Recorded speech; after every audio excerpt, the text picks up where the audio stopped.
Hey guys, how's it going? So today's video is going to be everything that I repurchased for Japanese skincare. Plus I purchased some new things, but they're along the lines of what I usually repurchase or restock up on. So this store is in like the section of Newbury Street, which is like the shopping area of Boston. But I really remembered it and I knew that they had the products that I wanted to restock on. So I finally went and here is the little haul for you guys. So I'll just start with one of the most important things that I was waiting to get and my skin needed. It's the Newbury conditioner. So if you guys have followed my channel, you guys know I love this stuff. And it was really hard to find around here. And then when I went to go repurchase it online, these bottles were like $24. But at the store, they were only $10. So I was like, okay, I'm gonna grab two. So I already started to use this one. And what's different about the new packaging is that the cap is, I'll rip off the sticker so you guys could see.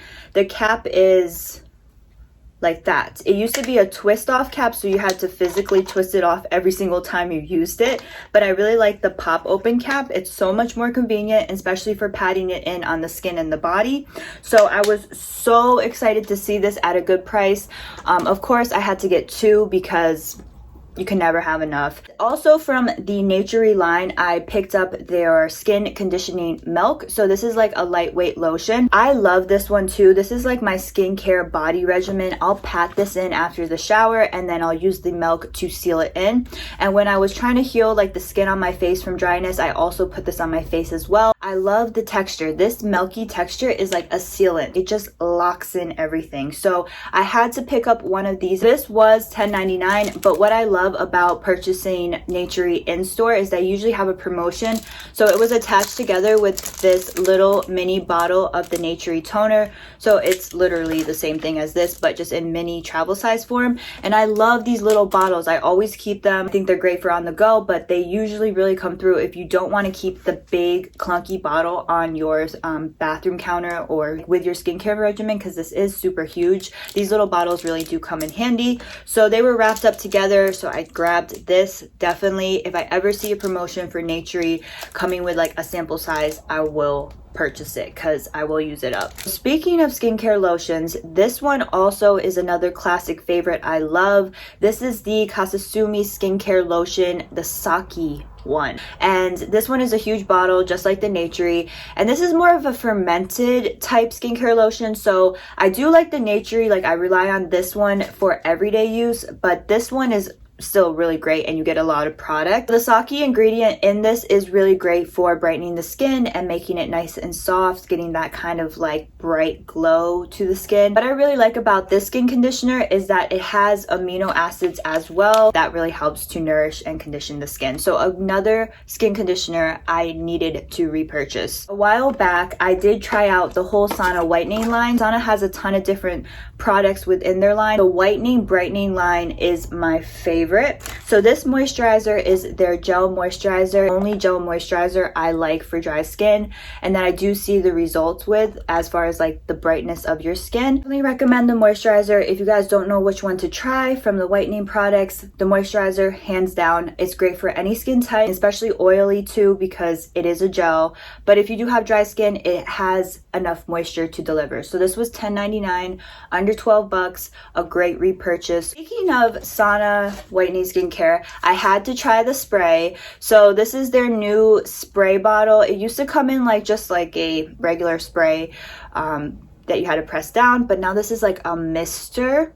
And I was like really intrigued because other than the moisturizer, I really liked their facial spray. I felt like it was really good for touch-ups and it really did make a difference. If you sprayed that and set it with powder, your skin looked like glass skin. It's a hard bottle with a plastic cap, so I'm just going to spritz it. And this is really great even if you have your makeup done, a full face of makeup, you can still spray it on like a setting spray and it's going to just add like a highlight to your face. So let's see. Okay, nice mister. A lot of particles coming out. All right, so you see my face is wet. Oh, so I don't know. It definitely has like dewdrops in it. So I'm gonna wait for this to dry. So those particles already set down, like they dried completely. And you see how like this was a big particle right here, like of the spray. So you see how it gives you like that whitening kind of brightening effect without looking oily or greasy. So what I like to do is I spray it and then I'll just pat it with powder. Take a little tiny loose powder and just dot where it was super shiny. The high points I don't put powder obviously, but in my T-zone I do, and I just feel like it creates such a really pretty finish to the skin. I do like the new packaging. I'll have to get a little used to spraying it. Something I kept in the packaging so I could show you guys. This is the Biore UV Agua Rich sunscreen. So this one is very popular. It's just the packaging is a little different. The bottle too now has a flip cap, which I feel like is super convenient, way better than the twist cap. It's like really good quality flip cap, so it's super easy to put your sunscreen on every day.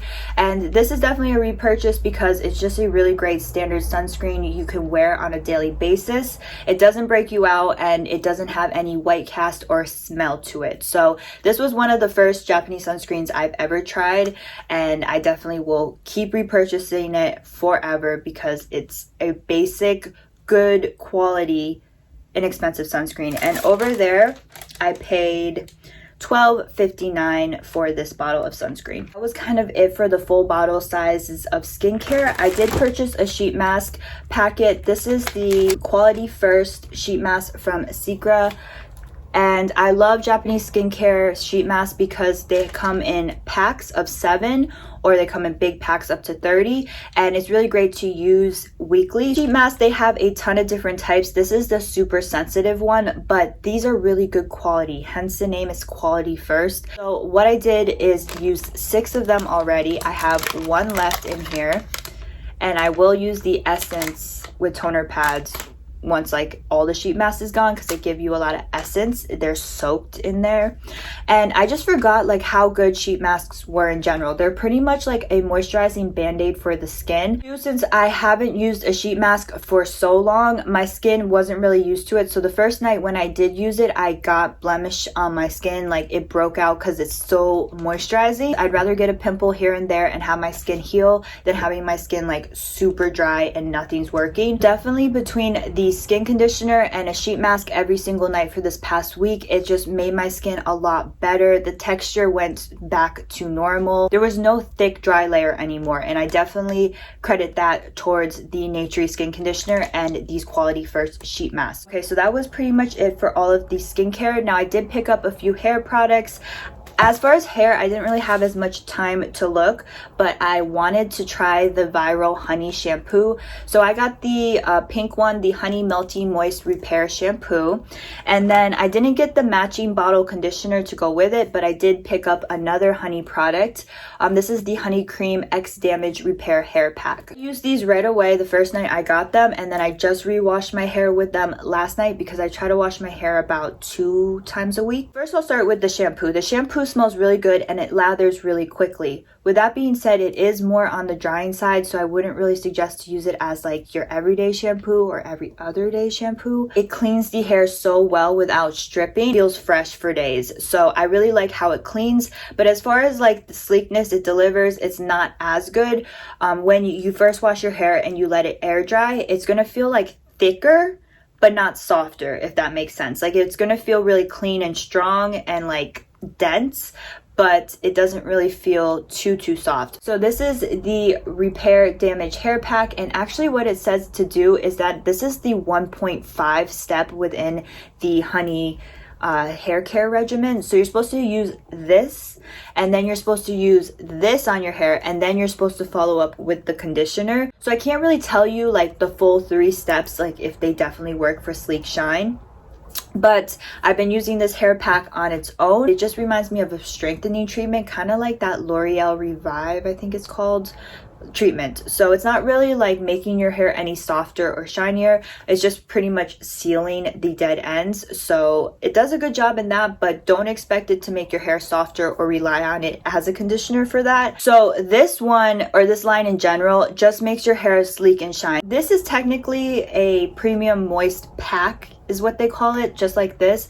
But the difference between this one is this one actually makes your hair super soft, so you don't have to do an in-between step. You can wash it and then use this as a hair treatment. Always have to have one of the Tabuski type hair treatments on deck. They work so well for drugstore treatments. They smell so good, and they're just all around some of my favorites. Those were all of my repurchases. I've repurchased these products over and over throughout the years, but unfortunately, since I wasn't able to get them for the last few months, I just didn't have them in my skincare regimen. Now I'm starting to incorporate them again, and I just can see how great and classic these are. With that being said, let me know in the comments down below if you've tried any of these or you've repurchased them, what your thoughts of the new formula is or the new packaging is. I would really like to know. And please let me know too what you guys always repurchase for your Japanese skincare. What I wanted to quickly share, if you do like these type of Japanese skincare videos, please give it a thumbs up and don't forget to subscribe if you haven't, and I will see you in my next skincare video. Bye.